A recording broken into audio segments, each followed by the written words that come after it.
तो सत्ता में कौन जाएगा, शक्ति में कौन जाएगा। आपसे गुजारिश है, एक मोहल्ले मोहल्ले में जाकर के वोट चाहे किसी को भी दे, एक योग्य आदमी को बनाने का काम करें। अपने वोट को अद्धे में, पौवे में, मुर्गे में, 100 रुपये में, 1000 रुपये में, 200 रुपये में बेचने का काम ना करें। अगर थोड़ा सा भी काम कर लेंगे तो आज का ये कार्यक्रम हमारा सार्थक समझाएगा।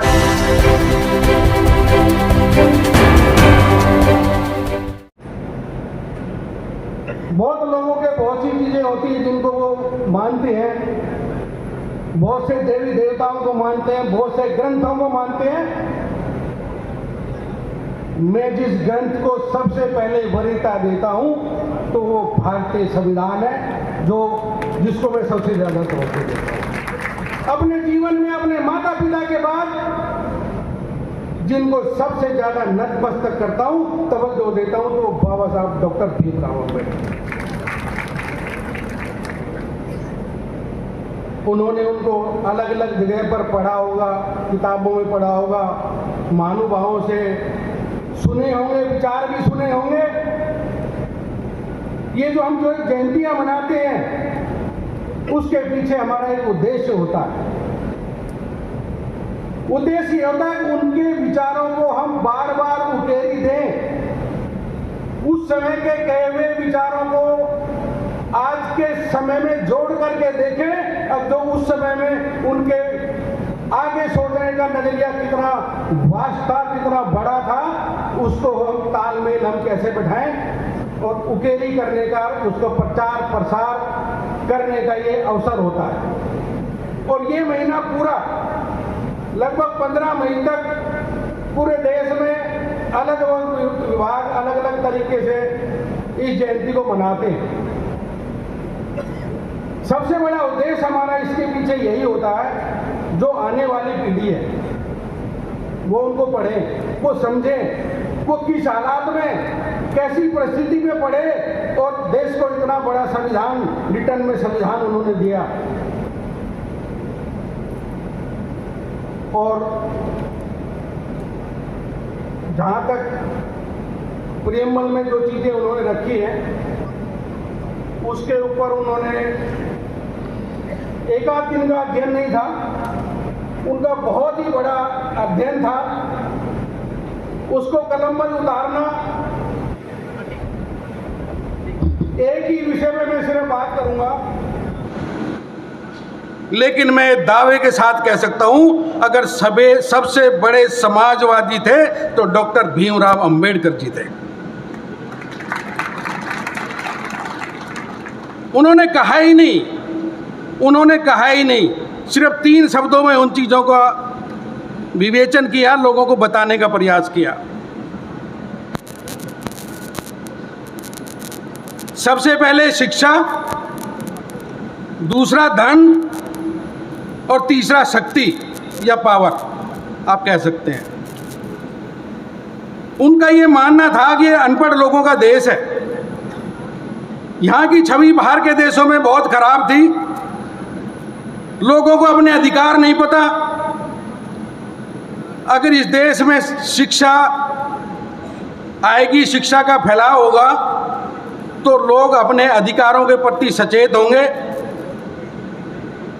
और सचेत होने के साथ साथ उन्होंने ये भी कहा, अब जो शिक्षा रूपी जो दूध पिएगा वो शेर की तरह दहाड़ेगा। ये इसलिए कहा था क्योंकि किसी को किसी के अधिकार के बारे में पता ही नहीं था। और आज के समय में अगर हम जोड़ करके देखते हैं, आज के समय में हम अगर उसको जोड़ करके देखते हैं, तो शिक्षा इस देश की आज की हालत में है। कितने लोग होंगे जो सरकारी स्कूलों में पढ़े हुए हैं? कृपया जरा हाथ खड़े करके बताएंगे। Thank you. और आज के हालात कैसे हैं?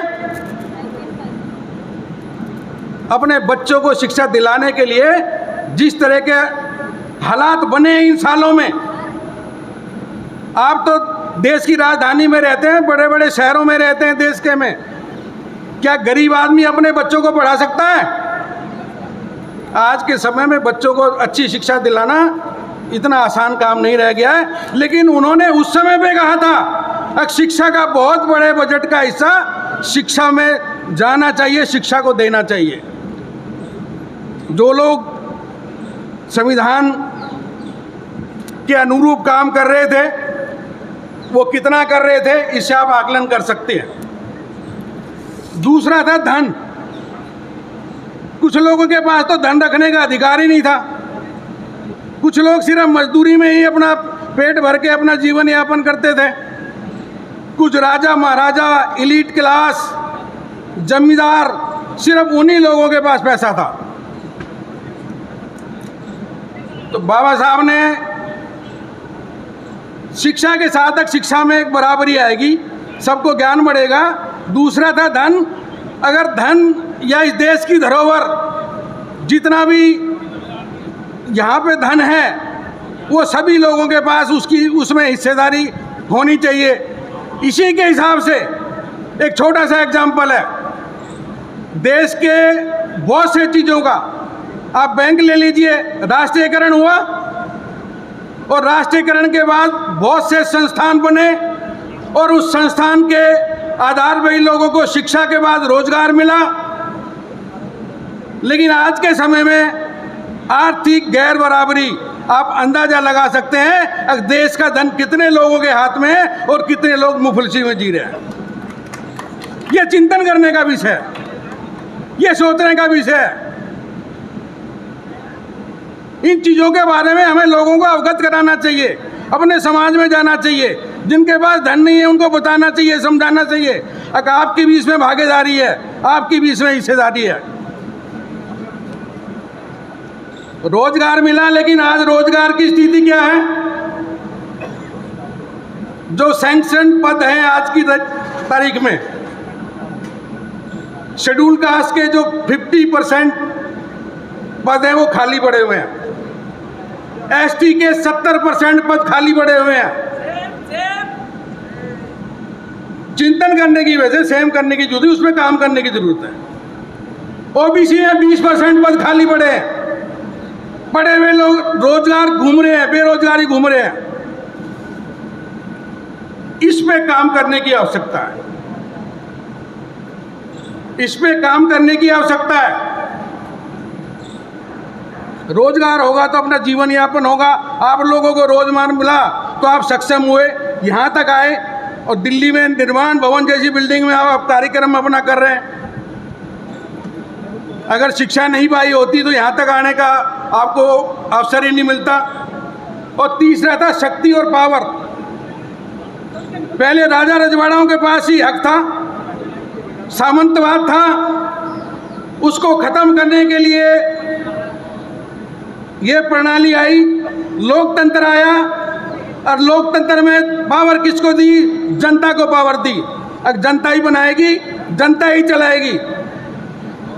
लेकिन आज के समय में मैं इस पे कहूँगा कुछ नहीं, ये आप अपने अंदर से सोचिए, विचार कीजिए और चिंतन कीजिए। एकाधिकार नहीं होना चाहिए, एकाधिकार किसी का किसी भी चीज में नहीं होना चाहिए। जितने संस्थान चेक एंड बैलेंस के बने हैं इस देश में, जो व्यक्ति उस संस्थान पे बैठे हुए हैं, उस कुर्सी पे बैठे हुए हैं, मैं आपको विनती करना चाहूंगा, आप व्यक्तिवाद की तरफ मत जाइए। उस कुर्सी को नमन कीजिए जो उस कुर्सी का ठीक से इस्तेमाल करके लोगों को, हितों को, उनके अधिकारों को पहुंचाने का काम कर रहा है। माननीय कमीशन के चेयरमैन किशोर मकवाना जी लेखक भी हैं, चिंतक भी हैं, लेकिन ये भी एक उनकी लिमिटेशन भी है।